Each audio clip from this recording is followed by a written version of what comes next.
बिस्मिल्लाहिर्रहमानिर्रहीम। Dear students, अभी हम आपके सामने फ़िज़िक्स क्लास 9 का ना फुल एक रिव्यू रखने लगे हैं सामने।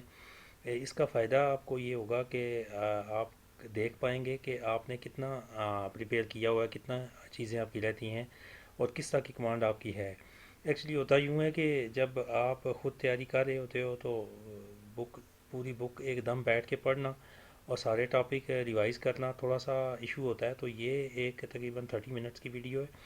तो इस पे आप कर यूँ सकते हैं कि पेपर से पहले आप 2 दफ़ा इसको देख सकते हैं। इससे आपका पूरा रिफ़्रेश रहेगा माइंड। जी, तो बस टाइम ज़ाया किए बगैर इसको हम लेके चलते हैं। इसको आप लाजमी देखें पहले। तो ये सिंपल से लेकर कम्प्लेक्स तक ये सारा होगा और ये जो ऑब्जेक्टिव है शुरू में ये आप इसको भी प्रिपेयर करें डाउनलोड करके। सबसे पहले बेस क्वांटिटीज़ है। Base quantities are basis of which of other quantities express. Derive quantities हैं quantities physical quantity which can be describe in terms of base quantities. उनकी बेस पे जो होती हैं वो आपकी सारी ड्राइव क्वांटिटीज़ हैं सारी। ठीक है, एग्जांपल है फोर्स है, एरिया है और बेस में मास लेंथ ये 7 होती हैं, पता है आपको। तो इसके अलावा ये यूनिट है नीचे किलोग्राम मोल। ठीक है, तो इसके अलावा ये कुछ फार्मूले ड्राइव हुए हैं, जैसे आप ना find base quantity involve each of the following. आपने बताना है कि इसमें वो कौन स्पीड में, जैसे कौन सी बेस क्वांटिटी है। डिस्टेंस डिवाइडेड बाई टाइम, तो ये दोनों बेस क्वांटिटीज़ हैं। ठीक है ना। तो ड्राइव क्वांटिटीज़ में वॉल्यूम है, length into width into height. तो इसमें जो है लेंथ विड्थ और हाइट, जो तीनों लेंथ हैं। फोर्स होती है मास इंटू एक्सेलरेशन। तो ये सिंपल सा है, इसमें कोई ऐसा चीज़ नहीं है। ये लोअर बोर्ड में 2013 में क्वेश्चन आया, what is role of S I units है played in development of science.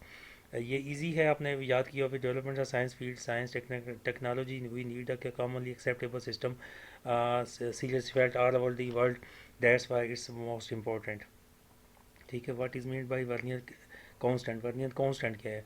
The difference between one small division on main scale and one scale on the vernier caliper का constant. ये देखें, थोड़ा सा हट के है क्वेश्चन के वर्नियर कांस्टेंट क्या होता है।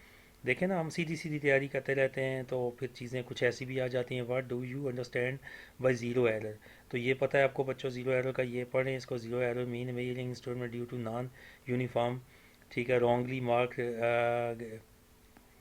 graduation due to the which measurement mass may be less or greater than the actual measurement is zero error. ठीक है, why is use of zero error necessary in measurement?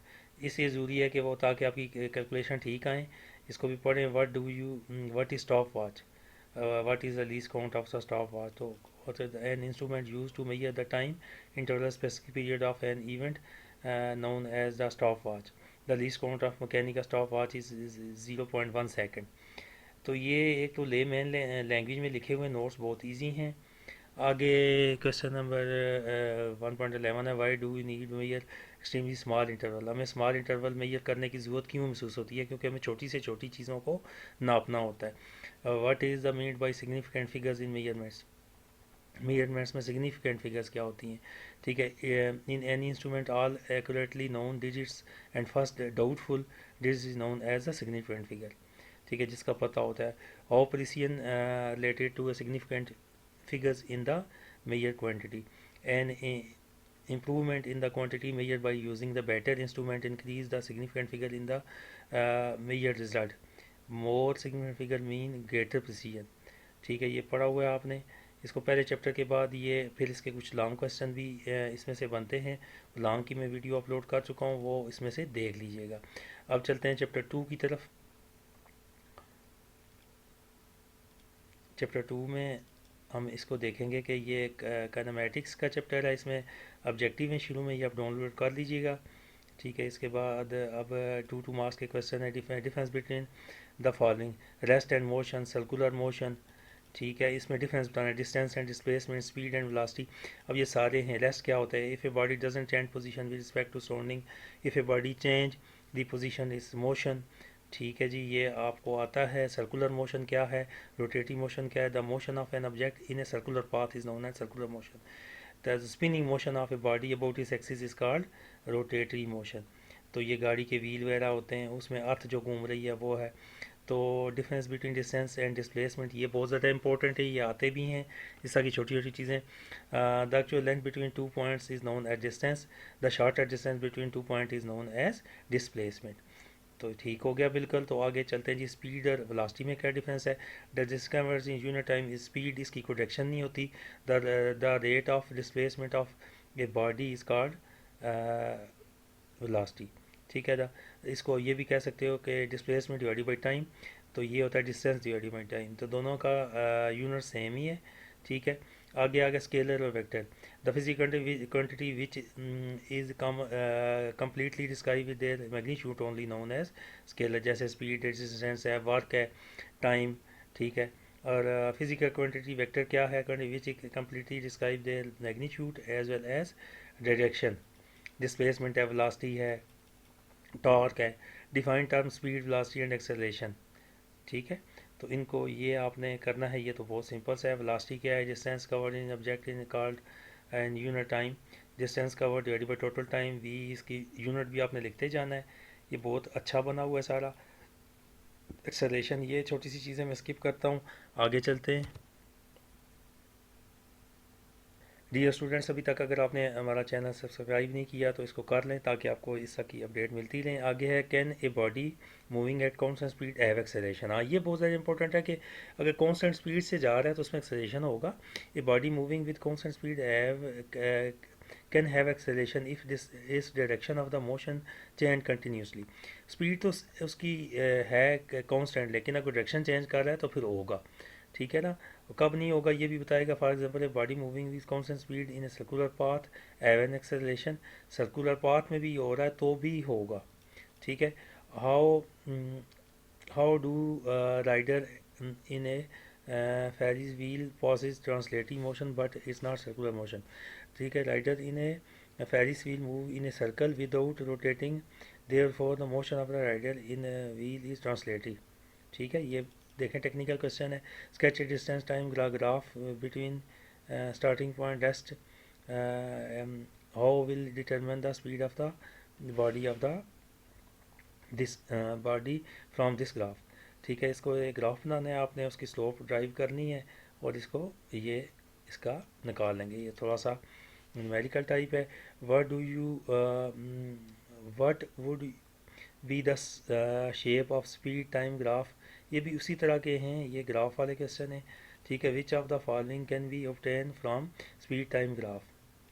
ठीक है बच्चों, ये आपने लाजमी किए होंगे। आगे मैं चलता हूँ कुछ लॉजिकल क्वेश्चन की तरफ। Why vector quantity can not be added and separated like से। ठीक है, वेक्टर क्वांटिटीज़ को आप उस तरह से आम चीज़ों की तरह नहीं कर सकते कि उसमें डायरेक्शन भी होती है। ठीक है, scalar quantity can be added, स्काई का मैग्नीट्यूड होता है उसमें, यही लिखा हुआ है। Vector quantity in addition magnitude so need their description, so vector can not be add. जैसे आप दूसरे स्केलर का करते हो उसको नहीं कर सकते ऐड, इसके डायरेक्शन की ज़रूरत होती है। इसमें डिफरेंट चीज़ें होती हैं, जैसे एड टू टेल रूल वगैरह यूज़ होता है। ठीक हो गया, अब इसके आगे चलें।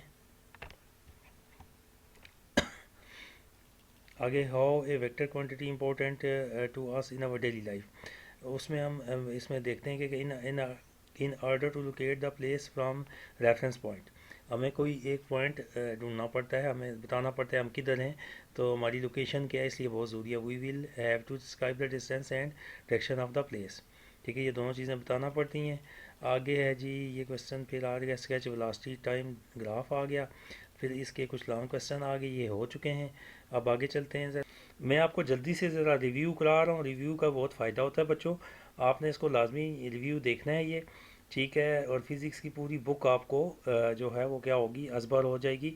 तो अब चैप्टर नंबर 3 है, यूनिट 3। और बच्चों, अगर अभी तक आपने चैनल को सब्सक्राइब नहीं किया तो लाजमी करें। 50% बच्चे अभी भी नहीं कर रहे। तो बच्चों, ये अब आ गया काइनेमेटिक्स आ गया हमारे पास। नशिया क्या होता है, ये बहुत इंपॉर्टेंट है। नशिया of a body is the property due to which it exist any change in state of rest और मोशन।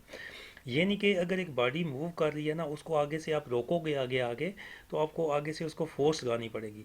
और एक स्टेशनरी कहीं पे कोई चीज़ पड़ी है तो उसको भी उठाने के लिए फोर्स लगानी पड़ेगी, और जितनी फोर्स लगाना पड़ती है ना, इतनी उसकी रेजिस्टेंस होती है। ये नशिया बहुत होता है, लॉ ऑफ नशिया भी कहते हैं हम, फास्ट लॉ ऑफ मोशन को। ठीक है। आगे मोमेंटम को होता है, क्या होता है? Momentum of a body is the quantity of motion, quantity of motion, ये देखें यानी कि ना उसकी मोशन की क्वांटिटी है। It passes due to the mass and velocity, उसकी मास और वेलोसिटी को मल्टीप्लाई कर देते हैं तो मोमेंटम बन जाता है पी। ये एक वेक्टर क्वांटिटी है बच्चों, इसको बहुत ध्यान से देखना है। क्वांटिटी ऑफ वेक्टर है। ऐसा यूनिट है मीटर पर किलोग्राम मीटर पर सेकंड, इसको न्यूटन पर सेकंड भी बोलते हैं, न्यूटन इंटू सेकंड भी बोलते हैं। फोर्स क्या होती है? फोर्स ही सारी असल में चीज़ है, जो सारा काम ही फोर्स से होता है। A force moves tends to move stop tends to stop a body, यानी किसी बॉडी को मूव कराने की कोशिश करती है या कराती है, या किसी बॉडी को स्टॉप करती है या कराने की कोशिश करती है। ये बहुत कम्प्रिहेंसिव इसकी डेफिनेशन लिखी हुई है यहाँ। The force can be change in direction of the motion. अच्छा, जिधर को आप उसकी फोर्स लगाते हैं उधर इसका एक्सेलेरेशन भी होता है बॉडी का। एग्जांपल आगे नीचे दे रहा, ओपन डोर करें, ये वो करें। आगे फोर्स ऑफ फ्रिक्शन क्या होती है जी? ये the force which opposes the motion of moving object का फ्रिक्शन। फ्रिक्शन हमेशा अपोजिट डायरेक्शन में होता है, वो चीज़ों को रोकता है। इसके अलावा बच्चों सेंटीपीटल फोर्स है, centripetal force which compel a body to move, compel a body to move in circular path. ठीक है कि कंपेल का मतलब होता है मजबूर कर देना, ये बॉडी को मजबूर कर देती है कि वो सर्कुलर पाथ में घूमे। और कोई एक आप ऑब्जेक्ट किसी डोरी के साथ बांध के जब घुमाते हो तो हम जो उस पर फोर्स लगाते हैं डैट इज़ सेंटीपीटल फोर्स, और वो बॉडी हमारे हाथ पे एक अपोजिट फोर्स लगाती है जिसका मैग्नीट्यूड सेम होता है पर अपोजिट डायरेक्शन होती है। ठीक है, और वो होती है सेंट्रीफ्यूगल फोर्स। ठीक है, what is the difference between, अब इसके मैस एंड वेट ये बताना है। ये मैस से बहुत ज़्यादा इंपॉर्टेंट है। Mass of a body is quantity of matter possess by body. Weight क्या है? जिसे वो उसको अर्थ जिसकी अट्रैक्ट्स करती है। ठीक है ना, the weight of the body is equal to the force which earth attracts it. ये मैं सारे नहीं पढ़ रहा, आप इसको ज़रा गौर से भी देखें, इसको पढ़ें। It is clear quantity, it is a vector, it is scalar quantity mass, और वेक्टर जो है वो मैस वेट जो है वेक्टर है क्योंकि उसको खींचती है आपकी अर्थ। ठीक है। एक्शन एंड रिएक्शन क्या होता है? When two bodies become contact with each other, the force exert by first body on the second body is known action, और जो सेकंड बॉडी जो एक्सर्ट करती है वो रिएक्शन होता है। ठीक है। And contact with each other, the force exert by the second body on the first is reaction. ठीक है। इसका ये भी एक बॉल आप फुटबॉल मारते हो दीवार के साथ तो वो वापस आता है तो वो रिएक्शन है। ठीक है। Sliding friction and rolling friction, sliding ज़्यादा होता है, रोलिंग कम होता है, जैसे व्हील वगैरह का कम होता है। ये आपने देखना है, ये पढ़ लेना है इसको। Friction force experience by body when slides over. ठीक है, स्लाइड में तो पूरी की पूरी बॉडी रगड़ के जा रही होती है तो उसका फ्रिक्शन ज़्यादा हो। इसका देखें आपका पूरी बुक का रिव्यू हो रहा है। What is law of inertia, ये आगे देखें ना, law of inertia since Newton first law of motion deal with the inertia property of matter, therefore भी the first law यही है कि if a body is moving forever body will may move, and if a body is stop the body will not move and remain stationary। तो उसको आपको force, you have to apply the force to stop और move a body. ठीक है ना, move करती हुई को रोकने के लिए, तो इसको इसीलिए लॉ ऑफ इनर्शिया भी बोलते हैं। ठीक है। What is the dangerous to travel on the roof of the bus, क्योंकि वो मूव कर रही होती है तो उसके ऊपर चलना आपके लिए ख़तरनाक होता है। It is dangerous to travel roof of the bus because the brakes are applied suddenly. ठीक है ना, देखें ना, the lower part of the body passenger sitting on the roof, और आपकी बॉडी कुछ रेस्ट में होती है तो बाकी मोशन में होती है तो आपको झटका आगे पीछे लगता है, ये इसको पढ़ें। And upper part of the body continue with motion straight line and many and A may fall forward और गेट्स इंजर्ड, वो आगे पीछे गिर सकता है। पाँव तो उसके रुके होते हैं उसके ऊपर, लेकिन बॉडी ऊपर से मूव कर रही होती है, ब्रेक लगती है तो आगे पीछे बंदा गिरता है। Why does a passenger move outward when बस टेक्स अ टर्न, जब वो टर्न करती है तो क्या होता है? बस तो टर्न करती है लेकिन हमारी बॉडी तो वो सीधी जा रही होती है तो वो एक साइड पे हो जाती है। When bus travel in a straight line suddenly takes turn the passenger in the bus due to the inertia tends to continue the motion in the straight line. ठीक है, तो and fell in the forward direction, तो वो आगे को गिर जाता है या साइड पे। समझ आ गया आपको? Okay. What will tension in the rope that is pull from the ends two opposite force. ठीक है। इसकी ये है थोड़ा सा numerical type. Action and reaction are all is equal opposite in direction हो। इसका आपने एक्सप्लेन करना है कि कैसे होता है जब बॉल मारें दीवार के साथ, तो ये आपने इसको करना है एक्सप्लेन। Hours पुशिस cat. ठीक है, अब ये तकरीबन आपका चैप्टर बी एंड हो गया। ठीक है, तो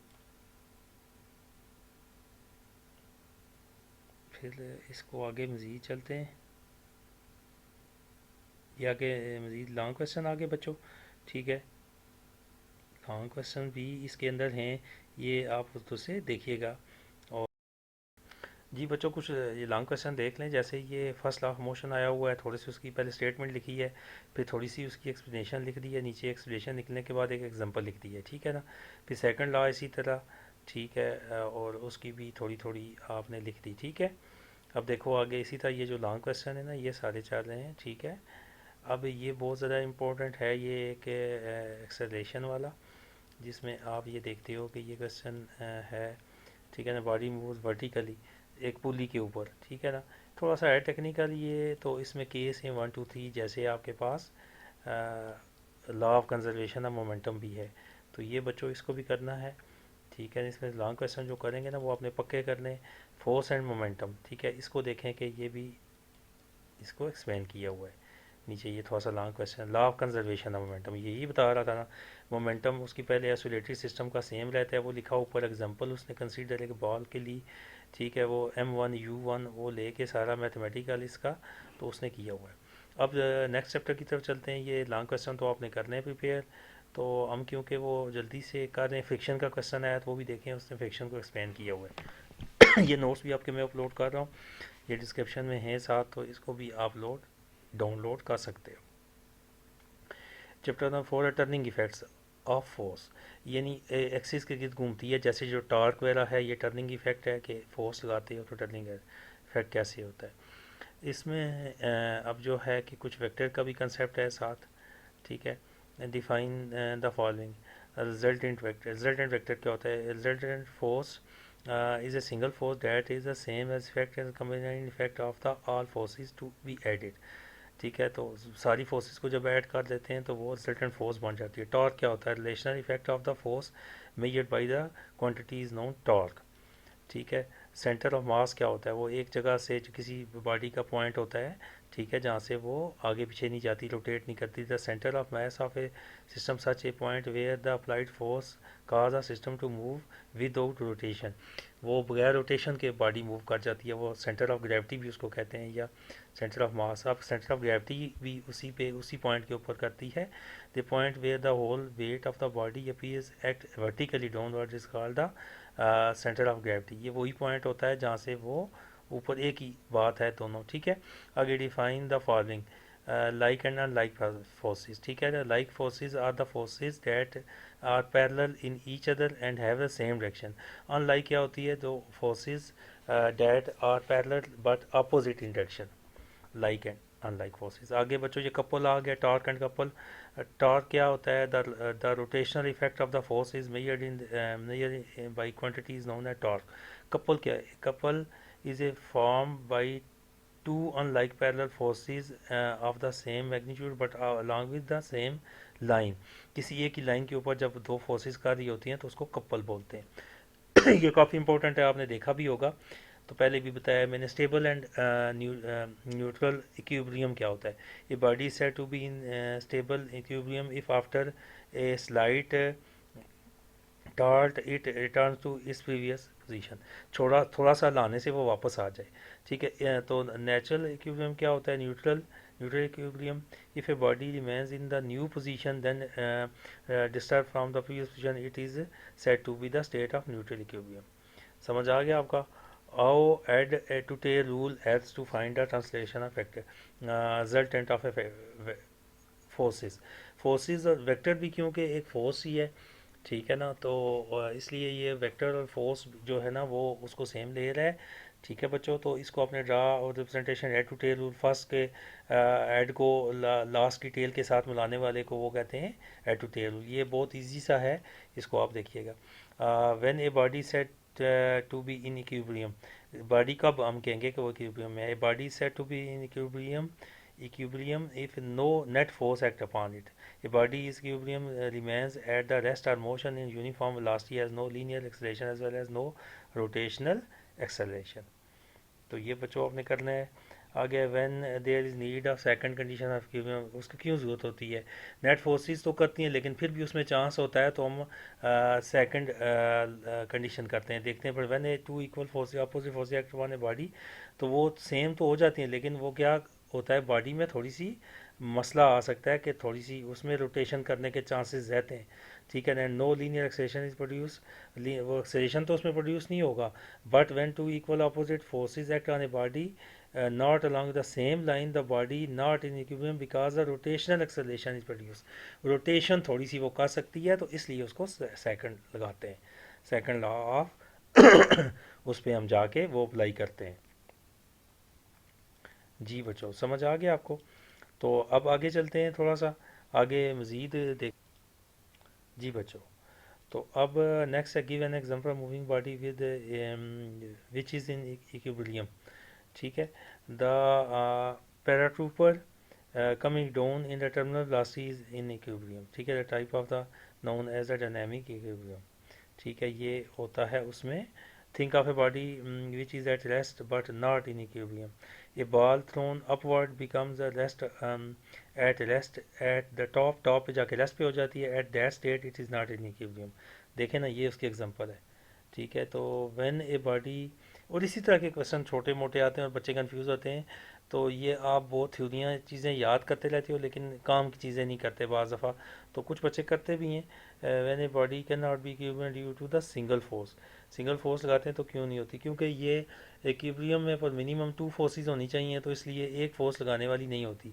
a single force acting on a body is not balance and produce acceleration. वो तो एक्सेलरेशन पैदा हो जाता है, आगे मूव करती है, तो वो नहीं होता। ठीक है? Why is the height of vehicle kept at low it possible. ज़्यादा उनकी हाइट क्यों नहीं रखी जाती है? वो रेजिस्टेंस की वजह से हवा वगैरह आगे से लगती है, स्लो डाउन हो जाती है। ठीक है ना? तो इसको भी देखना है, सेंटर ऑफ ग्रेविटी भी उसका वो भी पॉइंट है। ठीक है ना? तो एक तो वो मैं फ्रिक्शन का बताया, we know that the smaller height centre of the gravity of the body greater will be the stability. जितनी उसकी स्मॉलर होगी उसकी स्टेबिलिटी ज़्यादा होगी। ये सब देखना है बच्चे। तो ये आपका चैप्टर बी तक एंड हो गया। ठीक है? आगे टर्निंग इफेक्ट के लॉन्ग क्वेश्चन आ गया, एडिशन ऑफ टू फोर्सेस आ गया, फिर आगे रेजोल्यूशन ऑफ फोर्स को कैसे रिजॉल्व करते हैं कंपोनेंट में, और फिर जो है वो आगे भी एक दो क्वेश्चन है। अब अगले नेक्स्ट चैप्टर की तरफ बढ़ते हैं। नेक्स्ट चैप्टर हमारा ग्रेविटी का है बच्चों। तो ग्रेविटी भी काफ़ी इम्पोर्टेंट ये है टॉपिक। ठीक है? तो इसको देख लेते हैं। What is field force? तो what is mean by force of gravitation, क्या होता है? In the universe there exert a force between the bodies due to which every body of the universe attracts every other body. काफ़ी simple लिखा हुआ, this force of attraction is known as gravitation. ये exam में भी आया था। और आगे है जी, what do you attract earth, attract you, which one attracting longer force, you and earth, कौन ज़्यादा लगाता है? We attract the earth and earth attract us, but earth attracts us with longer force because अब जो अर्थ हमें करती है वो उसकी फोर्स बड़ी होती है।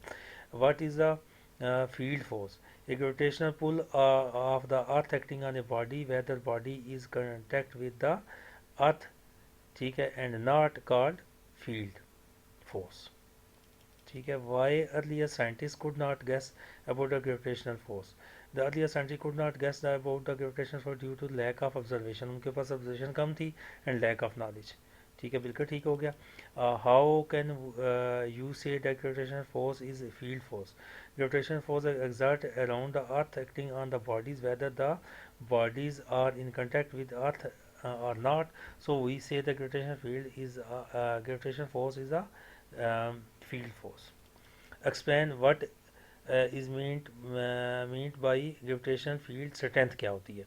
ठीक है? Gravitational field gravitational force acting per unit mass is का ग्रेविटेशनल फील्ड स्ट्रेंथ, यानी पर यूनिट मैस पे जितना वो फोर्स लगा रही है उसको कहेंगे हम। ठीक है? Strength.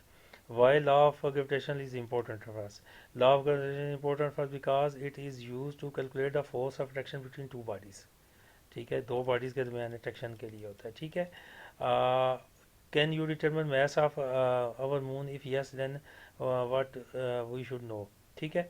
Yes we can determine the mass of the moon, यही तो फ़ायदा है इसका, मास मालूम कर सकते हैं ना। बेटर यूज उमैया the mass of the moon with the help of, ये फार्मूला है M M small G M R M square बड़ी जी, तो इससे आप कर सकते हो। फिर इसके ये लिखने हैं जी क्या है, और ये इसके आपको पता है कैपिटल जी ग्रेविटेशनल कांस्टेंट है। Why does the value of G vary, क्यों करती है, जब जब ऊपर जाते हैं तो उसका फासला ज़्यादा बढ़ता जाता है तो जी की वैल्यू कम होती जाती है। ये रिलेशन आपने जी वाला करना है, ये देखें, ठीक है ना, आर स्केयर के बराबर है। ठीक है बच्चों, ये देखें लोअर बोर्ड में ये पेपर आए भी हुए हैं। इन नोट्स का यही फ़ायदा है कि आपको साथ साथ पेपर का पता चला कि ये क्वेश्चन इसके अलावा बच्चों जो टीचर जब पेपर बनाते हैं तो वो नए क्वेश्चन बनाने की कम कोशिश करते हैं, वही ज़्यादा पुराने पेपर देते हैं, तो वो क्योंकि ट्राई टेस्टेड होते हैं। ठीक है। व्हाट आर आर्टिफिशियल सैटेलाइट्स, ठीक है ना, ये पता scientist have sent many objects into space, some of involve revolve around the earth and these are called artificial satellites. ये डेटा वगैरह भेजते हैं और रिसीव करते हैं। ठीक है। Newton law of gravitation help with understanding the motion of satellite. When a satellite move around the Earth in near circular path, the gravitational force of the acceleration between Earth and satellite provides us the centripetal force of the moon motion. ठीक है ना, gravitation force can be found by using Newton law of gravitation. ठीक है। अब इससे आगे चलते हैं। ठीक है, ये भी कुछ आपके क्वेश्चन आगे मजीद हैं यहाँ पे। On what factor the orbit speed of satellite depends, तो ये उसका वो फार्मूला है। ठीक है। कम्युनिकेशन सैटेलाइट जियो स्टेशनरी, यानी उसी स्पीड के साथ मूव कर रहा है जिस स्पीड से अर्थ कर रही है। ठीक है। The satellites in Jio stationery orbit remain all the time in the front of the target point of so that the direction of the receiver and does not match dash dish don't change. ठीक है। Dish का वो कहता है कि उसको change ना करें जियो स्टेशनरी स्टेशन पे। अब आगे कुछ लॉन्ग क्वेश्चन आ जाएंगे।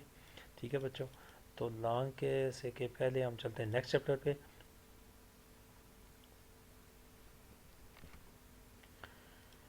तो नेक्स्ट चैप्टर है हमारा वर्क एंड एनर्जी, ये भी इंपॉर्टेंट है। वर्क कैसे होता है, एनर्जी फोर्स की जरूरत होती है वर्क के लिए। डिफाइन वर्क, वर्क इज ऐसा unit, work is done when force acting on a body displace it in the direction of the force. Work तब ही होता है जब उस बॉडी को डिस्प्लेस करता है, एक जगह से दूसरी जगह ले जाता है। जूल इसकी है, इसका ऐसा यूनिट ऑफ इज जूल। ठीक है। जूल क्या होता है, the amount of work done in one joule of force of one newton displacement, one newton displace a body through a distance. ठीक है। Of 1 metre in direction of force, 1 metre तक जो उसको जूल कहते हैं वन को। ठीक है ना। अच्छा आगे when does a force work, force कब काम करती है एक्सप्लेन करें। When a force act on a body, the body cover some distance in the direction of force, then is said to be work is done. तो W होता है F into S, force into distance. Why do we need energy, हमें energy की ज़रूरत क्यों होती है। We need energy do different types of work in our daily life. ठीक है ना, ईजी सा है, इतना मुश्किल नहीं है। Define energy, give two types of mechanical energy. A body passes energy if it is capable of do work. The ability of a body to do work is known energy. ये तो पता है आपको। टाइप्स ऑफ मैकेनिकल एनर्जी क्या होती है, mechanical energy, kinetic energy, potential energy. Mechanical energy passes a body in two type. Mechanical energy के अंदर दो चीज़ें होती हैं अमूमन, एक काइनेटिक होती है एनर्जी दैट मूविंग चीज़ों की होती है, मूविंग बॉडी की, और पोटेंशियल होती है उसकी पोजीशन की वजह से। Define kinetic energy and drive define energy relation. ऐसे सवाल आ सकता है। Why fossil fuel are called non renewable sources. ठीक है। Fossil fuel took millions of years their form, ये बच्चों ज़मीन के नीचे कुछ कोयला या ऐसा कि ये फॉसल फ्यूल है ना, मिलियन ऑफ ईयर लगे इनको कंपोज होने में, कंज्यूम होने। They can not be generated again, इनको दोबारा हम नहीं बना सकते, ये कुदरत की तरफ से हैं। ठीक है। What form of energy most preferable and why. Solar energy, ये पता ही है ना आपको, बहुत ज़्यादा सन रेज से वो जो बनती है। ठीक है जी। आओ एनर्जी कन्वर्टेड तो मोटर, आगे भी ये कुछ क्वेश्चन हैं। ठीक है, ये बड़े मज़े के क्वेश्चन हैं बच्चों। ये हमारे तकरीबन 4-5 चैप्टर का रिव्यू हो गया बच्चों। तो अब जो है वो मैं नेक्स्ट वीडियो में फिर आपको वो भेजूँगा, ये आगे लॉन्ग क्वेश्चन आ गए।